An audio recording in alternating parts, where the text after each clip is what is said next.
All right, welcome to the show. It's Cinco de Mayo week, or as other people call it, Drinko de Mayo. Welcome to the West Coast Sports Junkies. Don't forget to follow us at West Coast Sport 9 on Twitter, West underscore sports underscore coast underscore junkies on Instagram, and West Coast Sports Junkies at gmail.com. If you'd like to reach myself, Ty, or Mike, and possibly even Dirty Dan. Anytime. All right, so tonight we've got quite a few things to go into. We've got the sexual harassment allegations against Jake Virtanen for the Canucks. The Canucks losing streak, the terribleness that they've been going through in the last couple of games. I think Mr. Shields is going to put on the Tankathon website. We'll do the draft simulator. I did it a couple times last week. I already started getting myself warmed up to the idea. Oilers, they look like a cup contender. We're going to get into the Bob Probert documentary, which I recently watched. I didn't actually know all the details of that story. Good one to talk about. Seahawks in the NFL draft. We're going to get into DK Metcalf, the UFC Fight Night, the Kentucky Derby, all sorts of great stuff. But before we do, as we always do, it's beer time. And it's Cinco de Mayo week, so this beer can kind of looks like Cinco de Mayo themed. It is Spinnakers. Spinnakers is a brewery out of Victoria.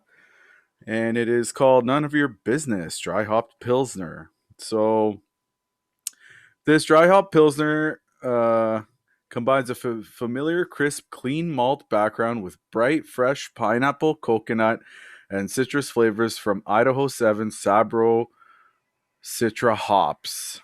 So I'll give her a shot here.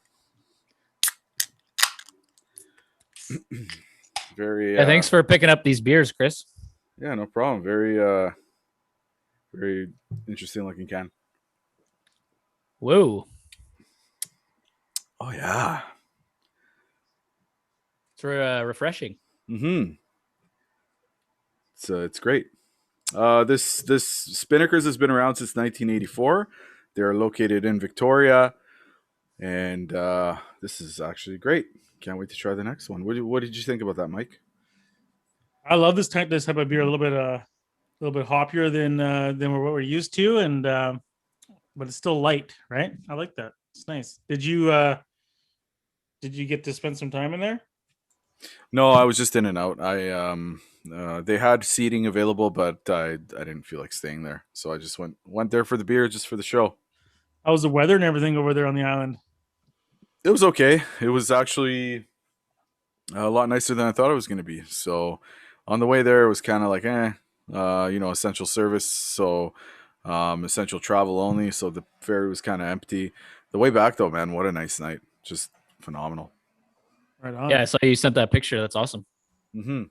It was a really, really nice night to travel. Let's get into it. So the Canucks. What? Where do we even start? I'm lost. I'm lost for words. Okay, you don't sign Toffoli so that you can keep Virtanen, and then he goes and does something like that. Well, he did this 3 years ago. So this is a bad move by Benny. He should have known that this kind of stuff was going on with this kid. Okay, Mike? Come on, I don't think you can throw Benning in the mix on this conversation. Come on. Know your assets. Know your investments. Know your investments. Don't just go around and Come on, that's the dumbest argument I've ever heard. You can't blame Benning for a guy sexually assaulting a woman. I'm not blaming Benning for sexually assaulting You're a saying woman. he should have known about it? No, what he's saying, which I kind of agree, is there's some character issues with Virtanen. He's had a couple off-ice issues before. Nothing obviously as serious as this, but there's been some red flags there. And like Chris said, Benning chose to keep his draft pick, Virtanen, instead of Tyler Toffoli, who is tearing up the league with close to 30 goals this year, which we could have desperately used throughout the season. So Yeah, I think that it's a super unfortunate event that happened. It's bad luck on the parts of the Canucks and on Benning's part, but I can't put the blame back on him for a guy's actions. Yeah, 100% you can't, right? You can't totally, but we were just saying there were some red flags there. And one thing I do like that the Canucks took swift action, releasing a statement distancing themselves from Virtanen at this point.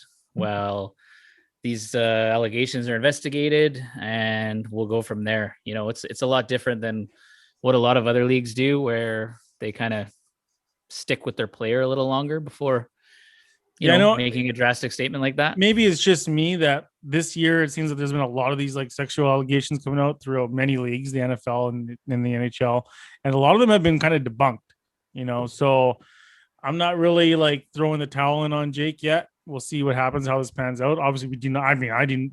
The West Coast sports junkies and I do not condone any of this type of behavior. But he's innocent until proven guilty, and it's the reputation's tarnished right away. As soon as this happens, it's tarnished. It's a tough topic for us to get into. I think Dan's going to get into it a little bit later in the dirty talk. So, it just seems like there's all these clouds hanging around the Canucks lately. Right now, it's the losing streak. What do you guys think about that? 6 games losing streak, right now? That is correct. Yeah, it's par for the course, boys. Par for the course. But at this point, I don't mind it at this point. Yeah, it's actually good. And at this point, like we've kind of talked about, the young guys are getting called up. So Gadjevich, Lind, Rathbone played last night. I mean, at this point, the season's already lost. Let's get our young guys in and see what they have to give and how they'll potentially be for us next year when a lot of these decisions need to be made with this current roster, because we know this current roster is not going to compete for a playoff spot. Absolutely not. We're going to have some, we're going to lose a couple players to the Kraken, guaranteed. I think, anyways. Yeah. I think Holtby's going. Virtanen was on that list until as of recently. Take him. Holtby for sure. I'm excited about the Kraken. And talking about the young players, did you guys hear the news that the Canucks Utica team's moving to Abbotsford? I know it's not official, but that'd be awesome. Get out there. It's going to be really good for the Fraser Valley, but I mean, I think it'll hurt some of the smaller division teams, right? Like the Vancouver Giants who play in Langley, the Chilliwack Chiefs. So it'll be interesting to see what they have to say about obviously the minor leagues of the NHL coming to the area and how that affects their popularity and ticket sales. It's pro hockey. I'll go watch a game. I'll go see the Utica Comets or whatever they're going to be called. 100%. Abbotsford Comets. Can you imagine Mike after a few pops out there yelling at the prospects? Yeah.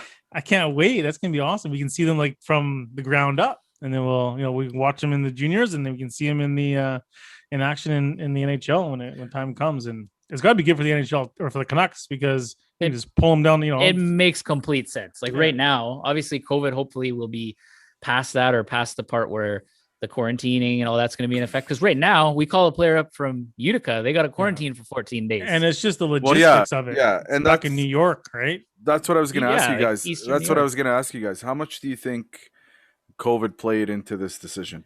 Because them being in Utica, apparently being in Utica isn't that bad for travel because it's such a big hub. You can get to anywhere within 12 hours. Yeah. But like once you book your ticket and stuff like that. But how much do you think Aquaman was like, man, why don't I just put them out by my blueberries and then, we just bring them in, drive them in town rather than save them some money. The border. Yeah. I think it's a great move. No airplane rides. But I see both sides of the fence. I kind of feel bad for Utica because they probably got a fan base there. That apparently they're a really diehard, like it's a hockey town now where obviously it wasn't before. Yeah. So selfishly, I'm really excited and happy, but I can see the Utica or the city of Utica being kind of upset about it. Well, they'll probably get another team. I think when it works, it works. And if it's working there, somebody else will pop in. Yeah, you're right. If it is a hockey town, like you say, Ty, then someone will go there. Yeah, but Mike, speaking of upset, how mad were you when I sent you the tweet that Trampkin was not coming to the Canucks, and he signed a 2-year deal in Russia. Oh, I was pissed. I can't believe no, it's what I wanted to see all year, and I thought it was going to happen when he said he wanted to come. And I guess they're too far apart on negotiating. I guess exactly. Is it Benning was just being too tough? Didn't want to pay the man?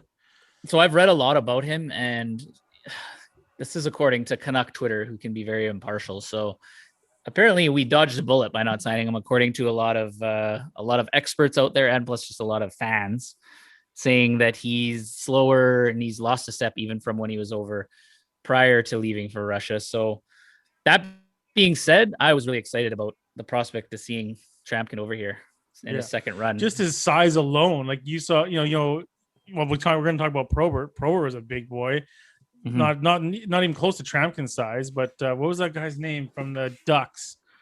Start with the P as well. Chris Pronger. Oh yeah. Just his size alone, man. Zdeno Chara. Chara. So Pronger, that's a good one. Pronger also played for the Oilers, and the Oilers look like a cup contender, eh? Oh yeah, that is. It's kind of fun to see. I mean, when they have the best player in the world currently on their roster, you want to see them do well. You want to see McDavid in the playoffs, and what a pace he is on. Isn't it entertaining just watching him? Like, I'm not even an Oilers fan, but like if I see the Oilers playing on TV, I'm watching that game. You guys see the pace he's on right now? Like he's very close to 100 points. He's putting up numbers that haven't been seen since the likes of Wayne Gretzky and Mario Lemieux. Do you know why McDavid plays for the Oilers or plays in the NHL? Do you know why? Because he's really good. Because there isn't a better league than the NHL. Exactly. That's the best league they could find him. Yeah. I thought that was going to be like some kind of trick question, so I was hesitant there. Just before COVID last year in January, I took a trip to Alberta and for business, and I saw Chris there, but I went to a game and you could just see it. Like he's about 3-4 strides. He's all the way down the ice. The guy's a step above everyone out there. It's just it's phenomenal to watch. And actually, they're my pick. I think that they're gonna take the cup. Don't do it to them. Oh, you can kiss their chances goodbye now. We can all make our picks if you want, but I got the Oilers going all the way this year. I got the Leafs to end their curse. Because I think playoff time he's gonna up his game even more. Well, he does, yeah. Yeah, for sure. You know what? I'm gonna go. Let's check out their odds this week, and why don't we split a bet on them, Mike? We'll do a cup bet. Sure. I like your thinking there. Yeah. But yeah, it wasn't too long ago the Oilers were constantly in the draft lottery, right? Which led them to get these two cornerstone players in McDavid and Draisaitl. That's what we need to do. A couple years. Yeah. So on that note, why don't we pull up the tankathon.com 2021 NHL Draft Lottery Simulator? You guys ready? Let's do it. Let's go. So right now, we currently, based on winning percentage and record, we have the 7th overall pick. So we have a 6.5% chance at this point of getting a number 1 overall pick. So not great odds, but hey, saying there's a chance, right? So hey, I'm gonna run this real quick. Sim lottery. You do that, I'll have a swig of my beer. And unfortunately, there was no movement. So we're stuck at 7th, but the winner of this drafted or this lottery simulator I did, Buffalo, who is the favorite to land the number 1 pick, kept it, but Detroit moved up 3 spots to get the number 2 overall pick. So they were the big mover in that simulation. So we'll be running this weekly, and hopefully our odds at this point will be improving. You know what? Just run it one more time. Just for fun. Just see what happens. All right. Here we go. Don't you kind of feel like Buffalo's deserving of this pick for the Canucks again? No, I don't, Mike. You don't. They've had some. No, look at the players they've had. They've won the lottery recently. We have never won the lottery. That's true. Yeah, forget Buffalo. But they had one of the worst years of all time. So what? They have a similar problem to us. We still have an overall. We're still better losers than they are. Didn't we talk about that a couple episodes ago? We're better losers. Yeah. We're better at losing. Yeah. We're the worst franchise in history. Yeah. We're number 1 in something. One thing I will say, though, because on this current losing streak, which I love because it's a lost season. Let's improve our draft pick. But knowing the Canucks, there's going to be 4 meaningless games at the end of the season against the Calgary Flames.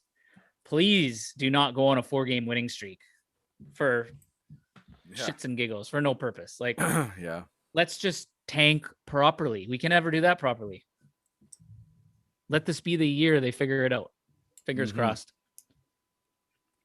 Okay, so over to the Bob Probert documentary. So actually, as I was going to Victoria, I was sitting in my car. I didn't want to get out of my car just due to COVID and whatever. And I put Amazon Prime on, and I'm watching some stuff, and I come across this one. I'm like, oh man, I've been meaning to watch that. And wow, talk about a story. Like, I had no idea that he was high playing on the ice. Chelios was like, in the interview, in one of the interviews, Chelios is like, man, he's like, I told him it's not fair you're running around high on coke trying to beat people up. Like, that's not even fair. You know, I actually watched it too when you recommended it, and I remember him. I know that he died at a really young age, at like 45, from like a heart attack, and I remember that he had problems with drugs and alcohol, like major problems. And but I didn't remember that he was like a goal scorer. Yeah, like he scored like 29 goals one year in the All-Star game, you know, playing alongside Gretzky and stuff like that. I was like, holy shit. I just thought he was an enforcer. That's it. But you have to take that with a grain of salt back in those times, man. People put up numbers that would not put up numbers nowadays. Yeah, enforcers. But that was the beginning of the dead puck. No, for sure. He did have skill, 100%. But I mean, I don't know. He broke Gordie Howe's record, man, for most consecutive playoff points. Is that insane? That is insane. That is insane. And what's then the record? I don't know how many games it was, but we might have to get a fact checker on that one. You asked too many tough questions, Mike. I don't know what the number was, but that's a big name. You just that is a there, big man. Name. Yeah. But I mean, it goes to show, like, a lot of those enforcers, even modern day enforcers, man, they a lot of them we find out later on, sadly, after they've passed from various reasons, that they had CTE. Yeah, which is what Probert had, and it's just kind of, you know, they're out there protecting their best players, running around, like, you know, fighting anyone who comes near their star players, right? So it's got to be a tough way to play too. Always on edge, waiting to see when you're going to have to drop the gloves again. You would think you're expected to, right? And that part of the game exactly on with, I think. But did you hear Stu? What's his name? He's like, man, he's like, the night before I played the Red Wings, I wouldn't be able to sleep. Like, it was such an emotional. It was so hard emotionally to get ready for that game because you knew you had to fight Probert, right? Isn't that just insane? Yeah, no, that's what I'm saying. Yeah. Just the mental aspect of it too for all these guys. The best fight I think of all time was Probert versus Domi. Yeah, that is up there. The second one, yeah, they fought a few times, but man, they've had some good bouts. And I never remember, like, after watching the dog, he was dropped that one time. He did you see that, Chris? He was in a fight, whatever, and the guy knocked him out, like cold dropped him. Yeah, concussion. And he was so embarrassed that he stood up the whole time in the penalty box, beaking at this guy, and they went again right after he got out. And then he knocked him out. And it's insane, man. He was pissed. He was not happy about that. But yeah, so sad. 45 and he had a heart attack. Shit. But did you see some of the shit he did? Like driving over the Ambassador Bridge, hammered. Crossing the border. Yeah, the bridge, crossing the border, hammered. He spun out his Monte Carlo into a pole. He crashed his bike, hammered, landed on, he said the one patch of grass that was there, he landed on, everything else was concrete. He, like, smashed another car. Like, just crazy, man. And he arrested so many times and at the border, and oh, man. And the crazy thing is, there's a lot of other enforcers out there that haven't had a documentary on them but lived similar lives. Yeah, back in those times. I don't think there's not something now. Like when he was talking about when he was getting into the older part of his career. Right now, it's like he had to fight like Brashear and those guys that were younger then. That's when he was sort of like, he's like, yeah, I've kind of had enough of this now. Like look at with a local flavor, like Rick Rippon, right? enforcer. I love that guy. Sadly, passed away. We know the story, but Yeah. similar things though, man. Like enforcers, a lot of them had drug and alcohol issues, and a lot of it was because of the anxiety and that, knowing that you had to go out there and fight every night. Yeah. Yeah. Boogard, remember him? Boogard, yeah, 100%. Did he pass away too? Yeah. Did Rippon's brain get it, sent in for CTE? Do you know? I don't off the top of my I don't head. know. I want to say yes, but I'm not 100% sure on that. I know a lot of these guys' families have donated their brains after to science to see and to help better help understand. It's sad, everything. but it's so exciting part. It's an exciting part of the game, like the fights. I mean, how awesome was it to see Rippon go at it with guys twice his size? Yeah. Well, it is a lot safer too now when they do fight. The certain kind of rules they have with it, but yeah, no, good documentary, but terrible, sad story. Yeah, check it out. It's on Prime. It's called Tough Guys, right? Tough Guy, the Bob Probert story. Yeah.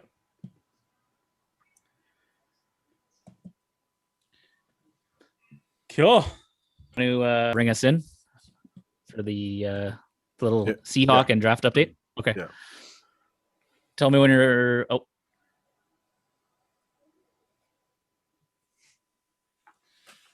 All right. So, what are we talking about? Oh, yeah, the Seahawks draft. Okay, sorry. I moved my sheet here. Hold on. 3, 2. Hold on. I'm stopping now so I can it's easier. Okay. And then tell me when you're ready and I'll hit record. Okay. 3, 2, 1. All right, let's get into the Seahawks and the NFL draft. Thoughts on our draft, boys? Ty? Seahawks. Yeah, well, normally Mike gets his whole family ready, all the jerseys on, and he's waiting around for the first round pick, only to be disappointed with us trading out of the first round in the second round. Well, this year he had a much more relaxing time. I did too, actually. We all got on Zoom to watch the draft together, and we knew there was not going to be a Seahawks first round pick. So, we just had some drinks and enjoyed the exciting first round. There was a lot of good quarterbacks, a lot of good players in this draft.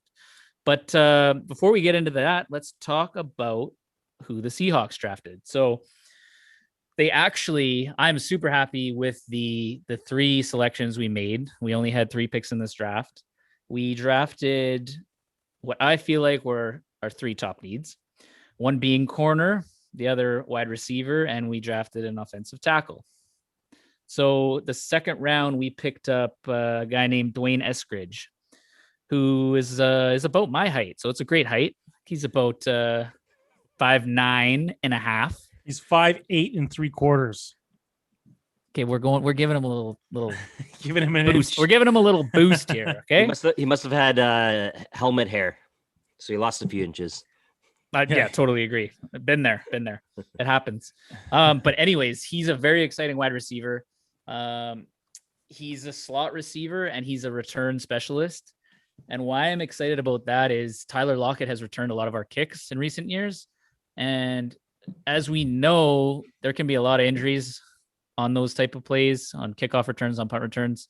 So this guy being in that position for us, it will free up Lockett to not have to return kicks, lower his risk of injury, especially after we just signed him to that huge deal this offseason. So that is awesome. We drafted Trey Brown, a depth corner for us. He's also not very tall, similar height as Eskridge and myself. He's the exact same height. He's 5'8 3/4. But you know what? He's really fast. He's a playmaker. He's a ball hawk. And I heard a lot of good things about him. And to close it out in our draft, we actually moved up to take Stone Forsyth, a 6'8" offensive tackle, over 300 pounds. He's a people mover. I saw some highlights of him. He was just shoving everybody out of the way. There's a lot of upside there, and I actually wouldn't be surprised if he started for us this year. If he can impress in camp, he's got a chance to start. And yeah, what did you guys think of the Seahawks picks there? Yeah, that's what I'm talking about. That offensive tackle, Stone Forsyth. That's the one that made me super excited. Every year I tell you, when do we need? We needed offensive tackles and we need some, pass rushers. Yeah. And I'm really happy that we moved up to get him, and he looked awesome in the tapes that they were playing and stuff. I was pumped up for it. And the other one I was really excited about was that Dwayne Edwards with the small slot receiver. Eskridge, yeah. Eskridge, yeah. Sorry. Yeah. I think he's going to open up our pass game a lot. We're going to have two deep threats with DK Metcalf and Tyler Lockett, and then he's going to be that little check down there, kind of like Wes Welker was years ago. So 100%, yeah. Really happy for that. The corner can't go wrong. We needed it. We need to fill it, and there's also talks that Sherm might be coming back, so that got me excited too. But you never know. What do you think, Dan? Well, I took Lockett last year in fantasy, and I just hope that now he's gonna be staying on the field, not getting injured. Well, the whole problem is you took him in fantasy, so stay away from our team, man. I think you should write an apology, man. Come on. Actually, he was supposed to send a tweet apologizing to him, and I don't think you've done that yet. So that needs to happen bore the start of this next season. Yeah, come on, man. Well, you'll have to set me up with a Twitter account there, Tyler. Yeah, that is true. But one funny thing, well, not funny, but so the national football media gave us a failing grade as usual in our draft. Seems like every year they don't like what we've done for various reasons, that we reached on a player, that we passed on this player. I mean, a lot of teams will have the same things happening, but feel like they're always picking on the Seahawks. But what you can't forget about this draft is that our first and third round pick is Jamal Adams, a Pro Bowl safety, a game wrecker. He almost led our team in sacks last year. Like, he is a top tier talent, and he is why we didn't have a first and third round pick, right? Also, this offseason, we traded our 6th round pick for our new starting lineman, Gabe Jackson. So I feel like when giving us a grade, you got to throw in those two players, right? When you guys agree? Absolutely. And I mean, these guys, they can say whatever they want to say, but like, the numbers don't lie. The record is not going to lie. Pete Carroll and John Snyder have had, they got to be the two best tag team when it comes to the drafts in the last decade, I would say, with their picks in the late rounds, and they're turning, nobody's into superstars. So I don't really care what these guys grade. All I want to see is results. So let's see what happens. Yeah, I would agree. I would agree, Mike. I know you guys are talking with a little bit of extra love being Seahawks fans, but as someone looking outside of the CenturyLink at the draft, yeah, you know what? They did pretty good for only having 3 picks. And they filled some really important needs. But you know what? I think it's safe to say there's still a few questions as to what's going to happen next year. Is Russ going to be protected? He's got a couple of weapons, leave DK now a little bit more open. But yeah, it'll be interesting to see. Hopefully Sherman comes back. Local, won that ring with them. That's exciting news to, hear that he wants to come back. So let's see what happens next year. Only thing I want to see Sherman come back for is his leadership and his ability to lead these young corners and show them how to train and how to study how to play the game, right? Yeah, and everything. Yeah, exactly. Totally. That's what I want to see him come back and do. I don't really care if he plays, to be honest with you. Yeah, he probably won't play much. Yeah, agreed. Yeah. So obviously we don't have the time to get into the entire draft, but we'll touch on a few big things that happened that caught my eye. The first surprise for me was San Francisco drafting Trey Lance. It wasn't a surprise to a ton of people, but I mean, they moved heaven and earth to get up to that spot. Like, they gave away next year's first round pick, 2 years away, first round pick, a whole bunch of draft picks. But I guess that was their guy. You thought they were going to go with Mac Jones? I thought Justin Fields or Mac Jones. Yeah, definitely. So that surprised, but I mean, they see something in him they like and are thinking he's the quarterback of the future. Another thing I know that made Dan happy was Mac Jones falling to the Patriots. Now, that was a surprise. I was thinking Belichick was going to sit there and trade up potentially, but he just sat back with his dog in his old ass kitchen. I don't know if you guys have seen the videos. Probably drinking a tea or something because he's doesn't look like a guy who drinks beer. It's just me. But he fell to him. But I think the big winner of this draft, especially in the first round, is the Chicago Bears trading up for Justin Fields, who was expected to be the top 3 pick. Mm-hmm. And if I was a Bear fan, I would be very excited, which they haven't had anything to be excited for in a long time. I don't know if this makes up for them passing on Mahomes, Watson, and Lamar Jackson when they drafted Mitch Trubisky, but I think this is a step in the right direction. What do you guys think? I totally agree with you, Ty. I mean, I was literally getting all jiggy sitting watching the Patriots at 15. I'm looking at the teams ahead of them. They're set at quarterback. You know, they're looking for other needs. So I was like, Fields still on the board, Jones still on the board. And then sure enough, shock of the draft was Chicago coming up. I think you're right. I think, you know what? At the end of the day, Andy Dalton ain't getting them into the playoffs, and they do have a solid team. I think they're in a win now mode, and they went for it, and I think they did probably the best move that they possibly could have done. Definitely, for sure, making up for Trubisky in the past. But yeah, no, that was definitely a good pick on their part for sure. And Dan, you got to be pretty happy about the Mac Jones pick for the Patriots, your team. Oh, for sure. They were showing the comparisons between him and Tom Brady, particularly the picture of the shirt off at the combine. Their physiques, yeah, they're very similar. They're definitely athletically built very similar. But yeah, no, just right away, literally the highlights as he was walking from, you know, I don't know where he was, felt like he was walking for a mile. Already comparing, you know, to Brady. So yeah, no, that was awesome. Yeah, but I hope they have a few of the Tom Brady method books laying around Foxborough still, and maybe Mac Jones can get a few tips. Yeah, for sure. I hope he's got that heart. Yeah. But I mean, one of the actual exciting things that hasn't been really talked about too much was the Eagles. Trading up to get Devontae Smith. I think the Giants were pretty much sitting there thinking he was going to fall into their lap, and then, you know, the Eagles swooped out of nowhere. So that was pretty interesting too. Yeah, no, that was good. I mean, the Giants, I think, were thinking that, but they just spent all that money on Kenny Golladay in the offseason too.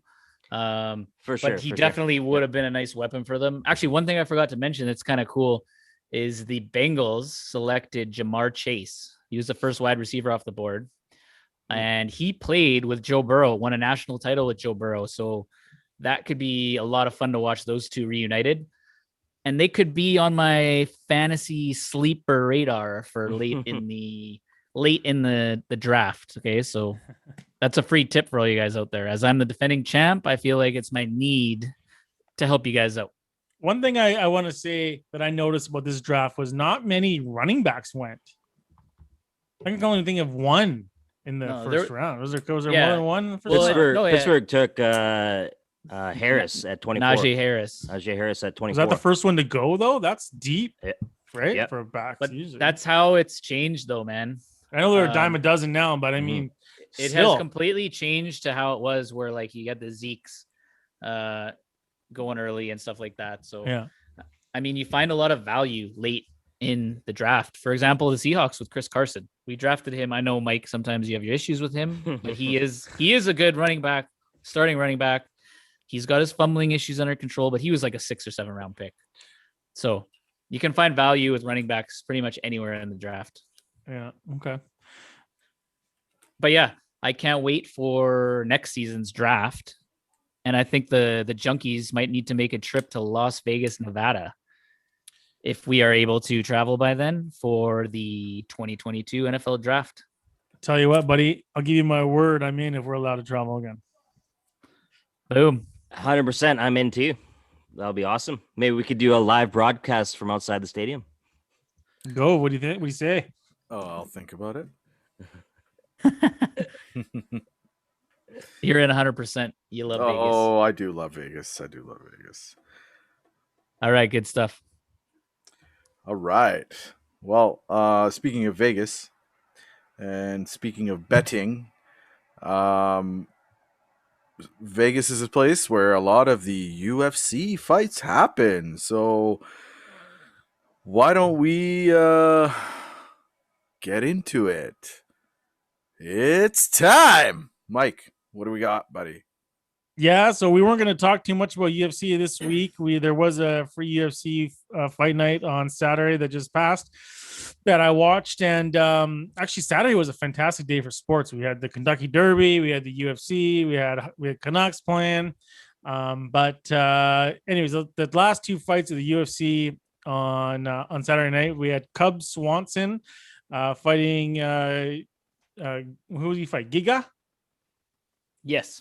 Yeah. Giga Chikadze.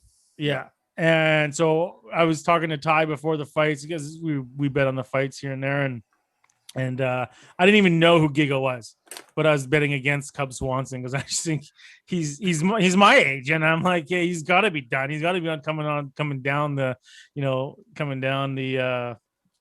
to retire. Yeah, it's time to get out of here. But and that's exactly what happened. He got knocked out in the first round. Done. Cub Swanson. I think he's going to be going down to Bellator, or if not, retiring. I would hope, because like I said, he's been around for too long, and he just doesn't have it anymore. But that Giga, man, he looks good, undefeated in the UFC. And Ty, you saw him. What'd you think? Yeah, he was super talented. I'd never seen him before. And you know how I've talked in the past on podcasts about how, I thought there was too many cards, it was oversaturated, and this and that. I've completely changed my tune on that. I thought the card was awesome. I don't know if it's just because we don't have a lot to do right now and we're watching a lot of sports. We're inside, we can't do anything. So I've been watching obviously everything that's pretty much on, but it gives you a chance to see these fighters who you wouldn't know until they make it to a pay-per-view, or they make it to the main card of a pay-per-view. Right. And I thought both those guys in the co-main and the main event could soon contend for a title. Just the way they looked and how dominant they looked. Well, that's what sort of happened. Like you saw, I think 2 weeks ago, we saw Vittori, the Italian guy, fight, and he's fighting for the title. Oh yeah, against, true. He's fighting Adesanya now, right? Yeah. And he fought the loudmouth dude. Remember your buddy there, Holland? Yeah. Sugar Show? Oh no, Holland. Yeah, fought Holland. He dominated the fight, the game of tail shot. So now they're saying that Yuri, who was in the main event, and he fought Dominic Reyes. I actually bet on Reyes. I know who he is. That was a bad move for you. That was a bad. It was a close fight, though. It was not close. You know what? It looked close, but I don't think it was close. You know what I mean? And especially he had him wobbled a couple times right before he ended it with a spinning elbow. Yeah. He ended it in dramatic fashion. Elbow was sick. Yeah. That was you don't bet against Eastern Europeans like that, man. This guy's Czech. Dude. Yeah, how do you bet on a guy with a hairdo like that? Come on. He's got a penis on his head, man. That's a bad dude. Yeah. And he's beating people up, Holy man. Well, they said after the fight in the interview that he's next. And actually, that's how he found out. That whoever was giving the interview said he's next. He's going to fight the winner of Blachowicz and... Yeah, Blachowicz. Right? Yeah. So, yeah. But that's where you develop. You find these sort of up and coming stars, right? So it's and I guess it didn't hurt. They were as well. You just tripped the fuck out, man. Something's going on with your mic there, Ty. Yeah, that was weird. Can you hear us, Ty? Yeah, it's back. What happened? You started like I saw fucking something happening there. Yeah. Okay, so we're gonna have to stop this. So he's got a penis on his head, man. He'll try it again. Fuck. That dude is crazy. What were you saying before I started talking, Mike? You said something after the That's where you find. This is where you find the up and coming stars in the UFC. It's in these free fights on fight nights. Okay. So maybe start at that again. Okay. Tell me when. So yeah, this is where you find these up and coming stars in the UFC. You watch these free fights on fight nights, and they're the next ones to be in the pay-per-views. Yeah, no, I totally agree. And we were just talking about bets not too long ago, obviously on UFC. I found my new favorite bets to make while watching these cards. What, the Eastern Europeans? No. So what you bet on is if the fight's going to make it out of the first round, out of the second round, out of the third round, and so on. So you don't have to cheer for a fighter. You just want them to survive and get to the end of the round, especially in the first round. Mm-hmm. Yeah, I just pick winners, bro. So would you have taken Weidman or that fight to go out past the first round? I would have lost that. Yeah, I would have lost that. Yeah. But I mean, then you don't have to. I would have said that one's going the distance. Yeah, but then you don't have to cheer. It depends. Obviously, I'm going to pick winners, but on those fights where I don't know too much about them, and there's those close odds, let's just throw a bet on them making it out of the first round. Mm-hmm. That's the thing about Take a fights chance. too. It's a fight, so you never know what can happen. You can get caught, whatever, right? Tapped out. You never know. It's crazy. Speaking about a fight to the finish, what was your take on the Kentucky Derby, Mike? Well, my take on the Kentucky Derby is always, I believe it's the most exciting 2 minutes of sports every year.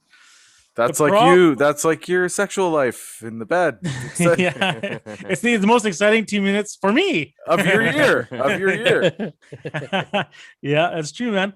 But the one thing I don't like about the Kentucky Derby is the 15 hours of coverage up until the 2 minutes of the race. Like, come on. I got up early this past weekend to watch F1, and I don't normally do that. But on the wrong day. Yeah, I did it on the Saturday. Gotta mention that part. But I was surprised. It's an hour and a half race. That's good. I mean, I was excited the whole time. I could do that every couple of weeks to get into it. Yeah, for F1. Yeah, me too.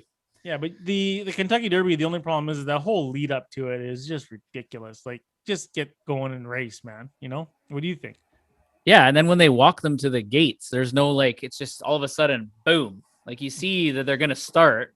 Yeah, but you know what I mean? After all that talking and all that lead up, all that build up, it's just like, bam, here we go. It is, maybe it builds it up. Maybe it builds it up to that moment. But being in the horse racing family, it's an exciting day for me, right? And I love it. It's I recorded it, and I will continue to do so. But just when they say that they're coming down the stretch and they're always head to head, yeah. It's nuts. Yeah, no, thanks for FaceTiming me for that, Mike.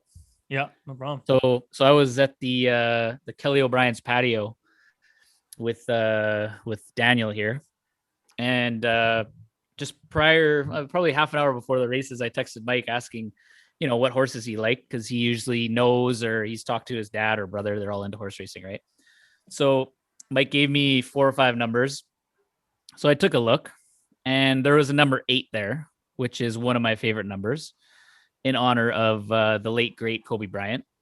So I was like, okay, Mike, 8 horse. That's our guy. That's gonna win the Kentucky Derby. So I placed a little bet on Medina Spirit. And Mike, I think you did the same there, hey? Yeah, I had Medina Spirit, the 8, and I had the 15. Can't remember the name of the horse. It was something like, I can't remember, but yeah. But yeah, I bet it to win, place, show, the 8, and it hit. Boom. It was a good day. Medina Spirit, I think, was 12-1 to just outright win, I believe. Yeah, it was. But how about Bob Baffert? Hey, he broke the record for most Kentucky Derby wins. That came into into play with my pick. It's always either Bob Baffert or Todd Pletcher. They're the two main. I was going to say, would you say Baffert's the GOAT? Yeah, of horse racing. Oh yeah, he is. Really? Absolutely. Yeah. I mean, that's the guy. If you own horses, that's the guy you want training your damn horse. Yeah.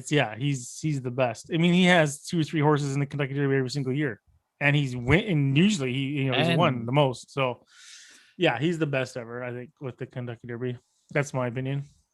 That's true. What do you think of Medina Spirit winning the Triple Crown? You think that's a possibility, or it's a long shot? Of course, it's a possibility. It's a long shot. It's tough to do because, well, look at the horse. You saw how it runs, goes right to the front. It's got to lead the whole way. The Belmont's a really long race. It's a lot longer than the Kentucky Derby. So we'll see what happens for that race. Yeah, but I like the horse. I mean, kind of runs like Cigar. I mean, Cigar used to be like the back a little bit, but the last Triple Crown winner was I can't remember Just the name. recently. Yeah, it was just fairly recently. Yeah, similar styles, like right to the front and stays there. Was it all have another or no? I'll have another. No, I'll have another one too with okay. With a local jockey on it. Perfect segue. Let's all have another. We got the, nice. the nut brown ale. Have you been sitting there waiting for that? Oh, I was waiting for that, man. Okay. So we got the nut brown ale from Spinnaker's as well. And again, now, Chris, yeah, is there nuts in that beer? Let's see. So turn it around, and that could be a problem, my friend. Brewed with the finest malt barley, imported hops, and Spinnaker's own deep-welled aquifer pure mineral water. Spinnaker's nut brown ale exhibits a refreshing light body with a hint of delicate nutty flavors. Whew. So it's a hint of delicate nutty flavors. Ty, you've had nuts in your mouth before. I mean, haven't you? Wow. Yeah, last time I was out with Mike. Wow. And I almost had to go to the hospital. That's true. Okay. So are we gonna? You know what? I'm gonna skip the nut brown for now, and I'm gonna go to. Can you just bring in our third beer? Okay. So we're not gonna go for the nuts. We'll go for the peaches.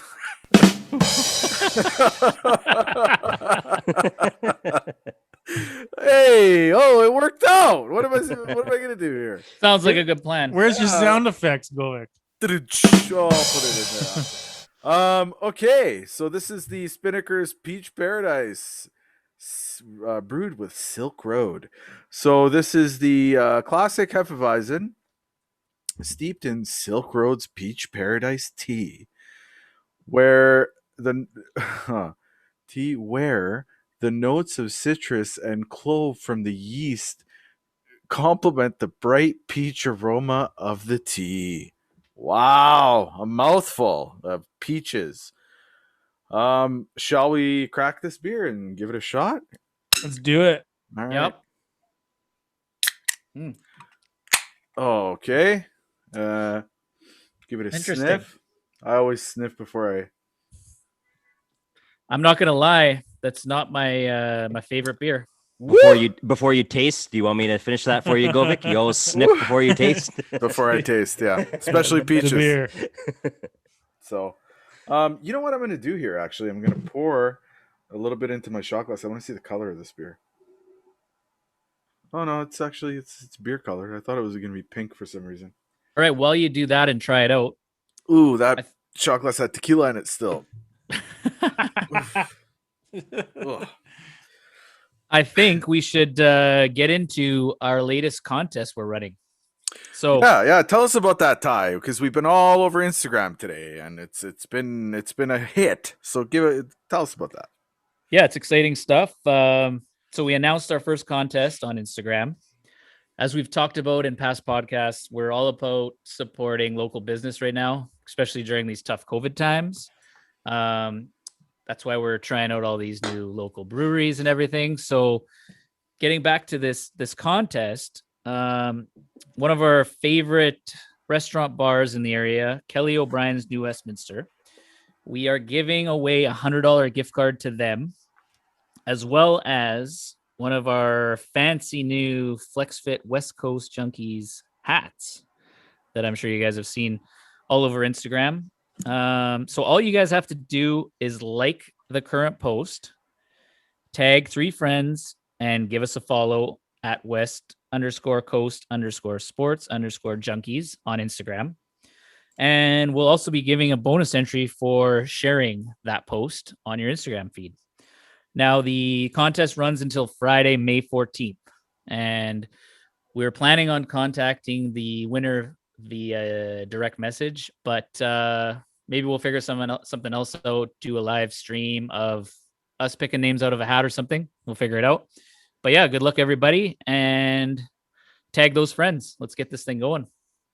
Yeah, that's awesome. I'm excited for it. And Kelly O'Brien's one of my favorite spots there down in the New West area is the old keg right off of New West SkyTrain station, and yeah, I've had some good times down there. They have a great patio. It's kid friendly, so the whole family can go down. Great sporting events always on. Yeah, they just added a second tent as well for COVID. Did So they? lots Awesome. lots of social distancing. There's a bunch more seats. As we know right now, if you want to go safely have a bite to eat or a drink somewhere, it's a bit of a pain in the ass. There's long waits everywhere and everything, but with the expanded patio, you get in there a lot quicker. So And check really friendly staff in kilts. 100%. Totally agree, Mike. Again, I mean, that's one of my favorite spots. Living in New West, literally like walking a stumble from my place.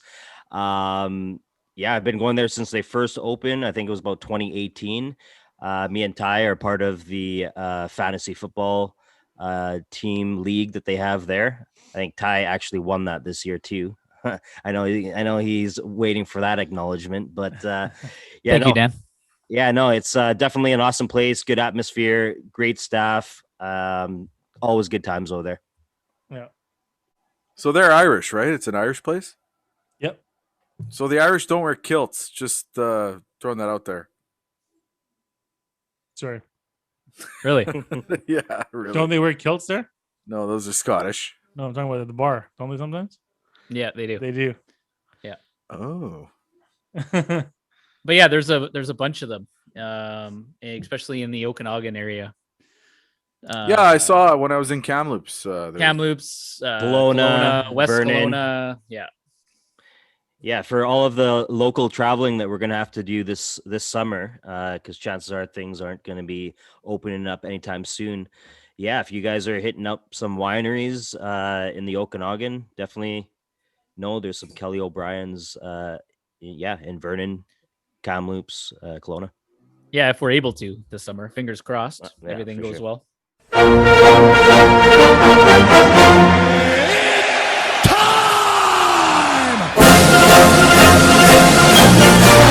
slayed the dragon! It's a wonderful day for an exorcism. Mario Mandzukic pounced, and England are hurt. Touchdown Seahawks!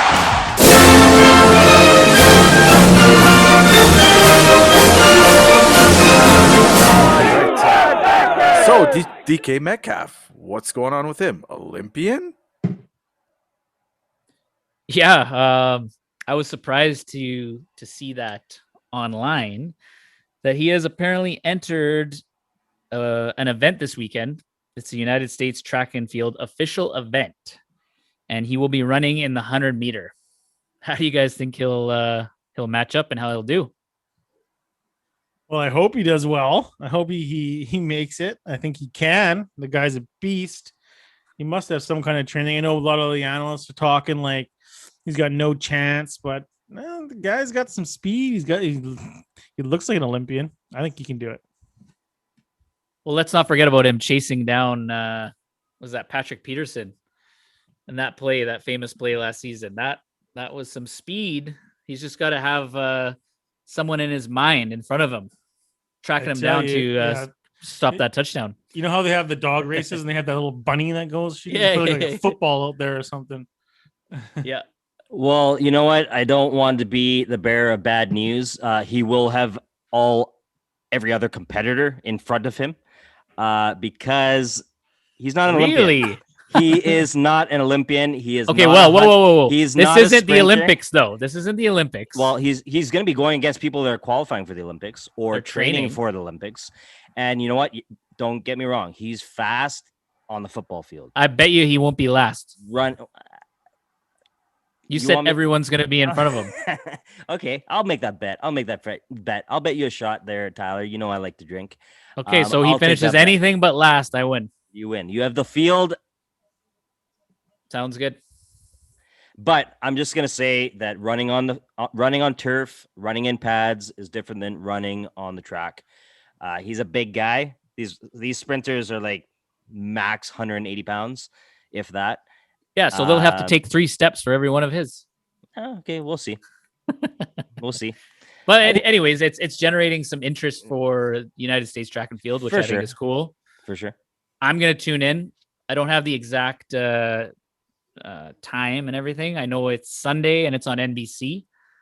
Maybe we'll throw it on our Instagram if people want to check it out. But I'm definitely gonna tune in to see what he can do. All right. So, Mr. Mike, we're going to get into the golf and into the Mike Queer. What happened there? Yeah, thank you so much, Mr. Chris.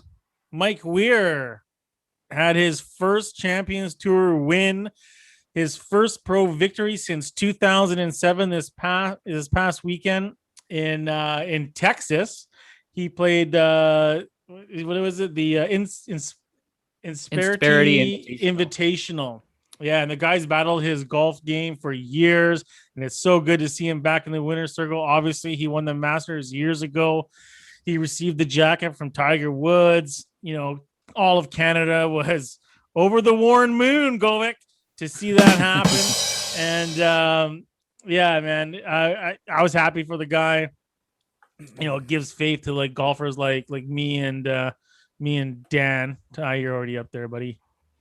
So is Mike? Oh, thanks. Is Mike Weir like one of the is he on the all name team? Mike Weir is the greatest Canadian golfer ever. Just for winning the Masters, I would say that. No, I'm talking about the all name team. Say his name really fast. Mike Weir. Yeah. Mike Weir. Yeah. Okay, never mind. Like Mike Hunt? Is Mike Hunt though? Yeah. Is Mike Hunt there? Like Mike Pekka? We know where you're going there, Chris, with that one. Like Lucius Pousset? What?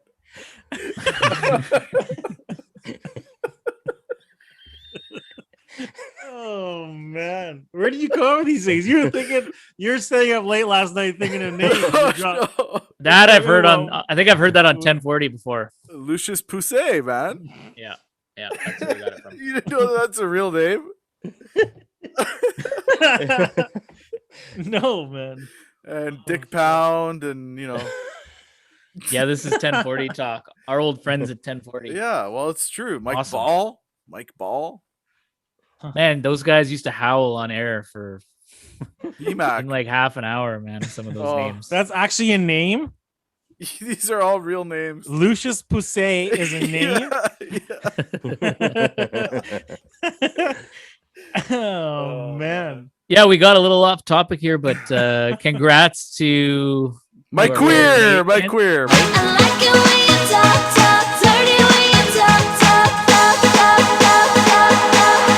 Dirty time. Well, I think it's that time. Dirty time. It's that time. Dan, last time we had Deanna on the show last week, and she prefers. I said, "Hey, Deanna, clean Dan or dirty Dan?" She's like, "Dirty Dan." So give us some dirty Dan, Danny boy. Dirty Diana. All right, shooter time. Shooter time for the dirty time. Cinco de Drinko. Cheers, guys. Dan, why don't you tell us what you're sipping on? Oh, well, you know what? For those of you who do follow Dwayne "The Rock" Johnson, he has come out with his own tequila brand, Terramana. Finally in Canada, started off in Ontario, was able to get it in BC, and we're trying it out here. Nothing better than getting dirty with some tequila on Cinco de Mayo. I think all these stars are seeing what Conor McGregor just did and sold his booze over $600 million last week. Yeah, you guys should all look out for the West Coast whiskey coming soon. Yeah, and tequila and vodka and rum. Yeah. All right. Cheers, guys. Alrighty. Happy Cinco de Mayo. Cheers. Cheers. Cheers. Cheerio. Ooh. Fabian Assman. There's another name. Oh, Urban Shocker. Chris, Yeah, an ass Dan. man? What do you think about that? Yeah, I am. Stubby Clap. It's not that bad, actually. Ladies and gentlemen, we are back this week with the Dirty Talk on the West Coast Sports Junkies.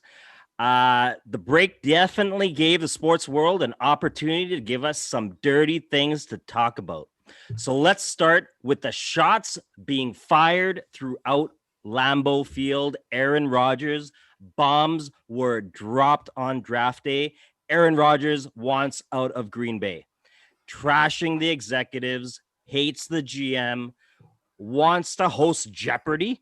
I mean, the team has gone back-to-back 13-3 seasons. Rodgers was MVP last year. If you ask me, he sees what Tampa Bay is doing with Brady, giving him everything, re-signing the entire team, and drafted some key pieces. I think he just wants to not freeze his butt off in Wisconsin. Sorry, cheeseheads. Rodgers is not even loyal to his own family, so don't think you are any different. Well, our local boys just seem to continue to hit winners. Like a shortened COVID season was not enough. Then they go and actually get COVID, miss a bunch of games, dangle that playoff carrot in our faces for like a week, and we know how that went. And now, oh my God, Jake Virtanen. You know what? All I gotta say is if the accusations are true, then get rid of him. We are better. We are bitter as it is. We kept him instead of Toffoli. No room in this city for that kind of dirty. That's it, ladies and gentlemen, for the Dirty Talk this week. Hit me up at Dan Nandez21 on Instagram. And as always, stay dirty. Oh, that was dirty. Dirty time. Thanks, Dan. Good stuff, man. Yeah, that's some interesting stuff there. Seems like we've been talking a lot about these star athletes, especially quarterbacks, and their demands lately, putting themselves above the team. It feels like, thinking that they have more control than they actually do. So, like I've said before, it's a troubling theme that's emerging here. What do you think, Mike? I think it's similar to the Russell Wilson drama crap. I don't think there's much to read into it. I think he's going to be a Packer in the beginning of next season. And I mean, maybe I think Dan is right where he says that they're sort of seeing what's going on with Brady, and Brady's sort of taking control of the offense and having way more say in it than any quarterback probably ever has down there in Tampa Bay. But I just wanted to ask Dan, what do you mean that he's not loyal to his family? Oh, well, I mean, in the media, it's been documented. He's not close with his family, his younger brothers. Yeah, Rodgers has talked about it himself too. Yeah, he's been very open that he's not close with his family. He doesn't talk to his family, like his immediate family. And yeah, that's, I mean, again, why? Just because he's famous and who knows? Everyone's got their, own issues with, family and stuff like that. But I think, I mean, forget the family side. The real reason that Rodgers is kind of fed up with Green Bay goes back to two seasons ago. They had the opportunity. They had a first round pick. They could have supported him with a receiver. I mean, they have Devontae Adams. Yeah, this was last year's draft. Yeah. And they ended up taking like a quarterback. Like, what a slap in the face that is.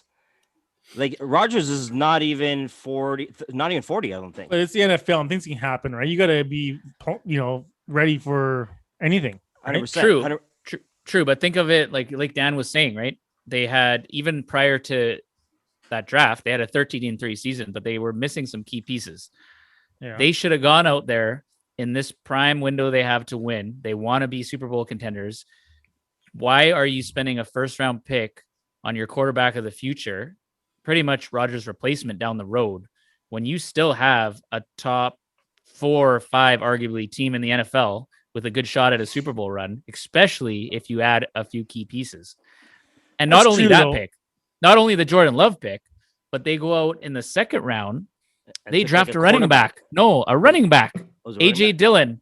Oh, and yeah, they have yeah, Aaron Jones, yeah, who is one of the best Yeah, running but- backs in the league. But Ty, like we watch the Seahawks draft year in and year out, and it's never what I would do. It's never what Okay. you would do. Let me ask you this, Mike. So, what would Russ think? Let's say it's his second or third year. That's too soon. So we're actually right about now because it would be a similar type. If we It'd drafted, be like next year. Next year. I was going to say this this year, next year, approximately. Obviously, Yeah, they if draft we a quarterback. drafted a quarterback in the first round, I don't think Russ can say anything about that. you don't think he would take that as a slight? He might, but he's got to. I mean, he's not thinking of the longevity of the team. He's got to realize that he's only here for a short time. Quarterbacks. The NFL stands for in, not for long, and it's it's only fair enough. But quarterbacks are in the draft every year. There's going to be a top QB available every year. Jordan Love wasn't even one of the top QBs in that draft. He's a guy 4 or 5 years down the road. Yeah, I find it weird that they would take a quarterback first in the first round, especially when you have an offense as high powered as Green Bay has for the last decade, and all you really need is that defense to step it up. For sure. You know? There's one more documented thing that really pissed Rodgers off this offseason too. So he was interviewed and spoke out of how excited he was about one of their depth young wide receivers named Jake Komarov. Anyways, he goes on an interview and says he's really excited. He thinks he's going to take the next step this year, be a weapon for them. What does Green Bay do? They cut the guy right after he came out publicly. Obviously, they have the GM, they know what they're doing. They have a plan. But I'm just saying it's just one thing after the next that has created this wedge between management and Aaron Rodgers. I mean, maybe you're right. I don't know. I don't follow Green Bay, so honestly, I don't give a shit. Rodgers can fucking sit at home for all I care. I don't like playing them because they're a good team. Yeah. So I think Rodgers is a big part of that team. So see you later, buddy. So Hold out. So I'm going back into the name thing here because this one just made me burst out laughing. So it's but his name is Johnny Dickshot, right? But his nickname was Ugly, so all of a sudden he's Ugly Dick Shot. Oh man, Dick Pull, Dickie Thon, Razor Shines, Dick Shine. Oh man. Anyways, Ed Head. Well, thank you for that, Govik. Rusty cunts. Oh yeah, I'm not even lying. Look at what this says. Getting into the Virtanen stuff, we touched on it earlier in the show. It's a very delicate topic. Mm-hmm. I'm happy with the Canucks stance and how they told him to step away from the team until things are sorted out. One thing I'm a little disappointed in, which I didn't mention earlier, is I think ownership or Benning should have come out and said something, because I don't know if you guys have seen the press conferences, and Travis Green is still getting questions about it. They kind of left him out to dry to answer questions on that matter, where he has pretty much answered every question saying, you guys saw the statement, I'm not commenting on this next question, kind of thing. But yeah, I feel like maybe a little something else should have been done from the higher ups in the organization, but that's just me. What do you guys think? I mean, yeah, they should have. I mean, it was a little bit mishandled, but it was handled well, by removing him from the scene and until this investigation is over. I thought they did a good job. Yeah, a little bit, it's not the NFL where the guy stays with the team the whole time every day and is continuously being questioned, right? So yeah, 100%. Yeah, it's the NHL. That's how they sort of do things. Like, they don't really release nothing to us. Like what's going on with Pettersson? I mean, no one fucking knows, man. They don't tell us anything. It's ridiculous. This still really bugs you, huh? I'm more mad. I mean, if you ask, if you want to, I'm more mad at the Canucks management and our higher ups about the Pettersson things. I want to know than I am on how they handled the Jake Virtanen thing, because I think the Jake Virtanen thing is completely on Jake Virtanen, and you made a mistake. You have to deal with it. I mean, unfortunately, the Canucks are glued to him just because he's part of that organization, but they have nothing to do with his personal actions and what he did 3 years ago. Mm-hmm. Yeah, I agree with that. Yeah. Good stuff. All right, that about does it for our show tonight. Thank you for tuning in as usual. It's been a great time. Thanks to Spinnakers for the great beers that we had. Not that they gave them to us, but we decided to get them from them, and they're fantastic. Don't forget about our giveaway. $100 gift card to Kelly O'Brien's in New West. And we're also giving away a hat. So please take a look. Please share. Please tag people. That's how we roll. Don't forget to find us at West_Coast_sports_junkies on Instagram, at West Coast Sport 9 for Twitter, and at westcoastsportsjunkies@gmail.com if you just want to send us an email. Next time I'll give out Ty's personal phone number, and you can give him a call if you like to, but not today. Ty! All right, guys, that was a good episode. Like Chris said, head to our Instagram page, tag some friends, and good luck in the contest. Yeah, guys, good seeing you again. This is always fun, and remember to subscribe to our contest, and don't forget to follow us on YouTube. We're on YouTube as well, and this is gonna be the first video. Hopefully, we can put up of our faces, and you can see us live, having some beers and having a good time.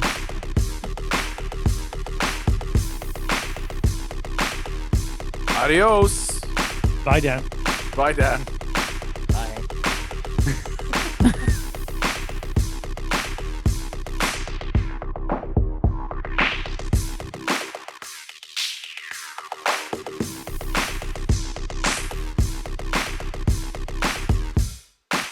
Goodbye.